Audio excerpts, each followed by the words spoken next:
ただいまより癒しと安らぎの環境フォーラム2025を開会いたします。本日司会を務めさせていただきます鈴木光代と申します。どうぞよろしくお願いいたします。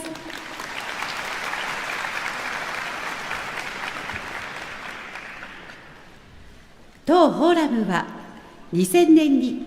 医療施設にアートや音楽を取り入れることで癒しと安らぎの環境になってほしいと願い立ち上げました。当時聖路加国際病院理事長日野原重明先生を名誉会長に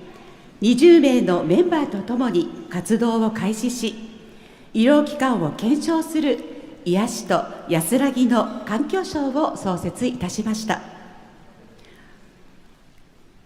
医療情報誌月刊集中は創刊号より熱心に活動する医療機関をご紹介してまいりました。さらに2018年には集中医療大賞を創設し、医療に多大な貢献をされている医師・医療従事者を検証しております。それではこれより式典へと移ってまいりたいと思います。医療関係者の皆様にご参加いただく特別企画に移らせていただきます。第2回となる本日は、東宝フィルハーモニー管弦楽団の選抜メンバー8名の皆さんにアンサンブル演奏をご披露いただきます。当楽団は東邦大学の医学部看護部の学生およそ60名で構成されるオーケストラです。定期演奏会を中心に学園祭、院内、学会など幅広く演奏活動を行われています。今年6月5日に開催された東邦大学創立100周年式典でも記念撮影を務められました。本日はこのホールに心を込めた美しい音色を響かせていただきます。それでは本日の演奏者をご紹介いたします。バイオリン医学部3年土屋祐樹さん、医学部3年川上花さん、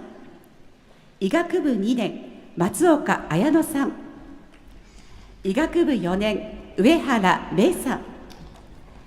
ビオラ医学部1年直井孝道さん、チェロ医学部2年藤井杏樹さん、コントラバス医学部1年野田すみれさん、ピアノ医学部1年山下純一郎さん、以上8名の皆さんです。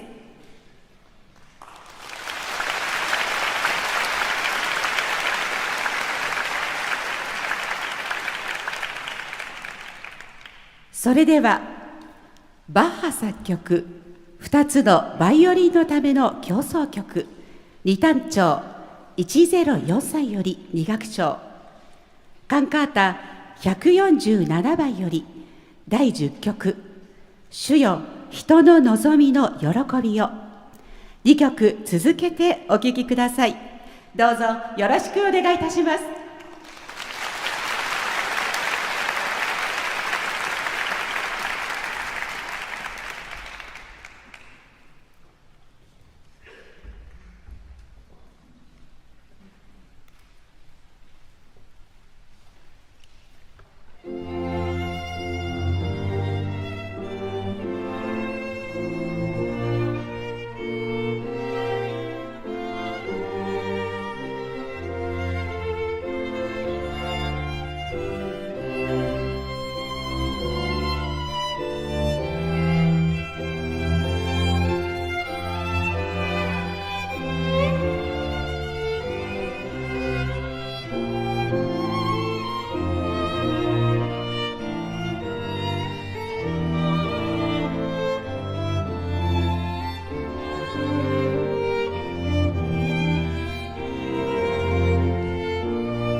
素晴らしい演奏をありがとうございました。皆様、もう一度盛大な拍手をお送りください。